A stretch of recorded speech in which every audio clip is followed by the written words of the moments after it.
नमस्कार दर्शक बंधु आज हूँ 29 तारिख आज मुख्य खबरटी हूँ मद पी पी युवक आत्महत्या।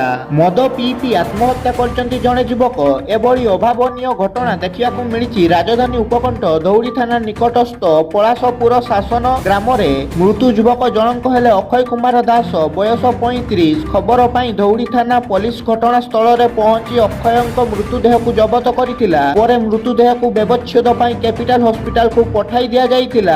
शव व्यवच्छेद पर मृतदेह को परिवार लोक हस्तांतर करा जाइथिला। एई नै थाना श्री जेना कहिसंती जे अक्षय प्रत्येक दिन प्रचुर मद्यपान करती। मद पीवा स्त्री वर्षे हेब तांकू छाड़ी पळाइथिले। शुक्रवार राति प्राय 8टा समय अक्षय घर को आसी खियापिया करथिले। परे रूम को जाई निज गामुछारे झुली पड़िथिले। सकाळू परिवार लोक कबाट बाडैथिले मध्य से न खोलिबारु सेमानंकु संदेह होइतिला। परे सेमाने पुलिस को खबर देइतिले। पुलिस पहुंची अक्षयंक झुलंता मृतदेह को जबत करने सह अपमृत्यु मामला रुजु करी घटनार तदंत जारी रखिछि।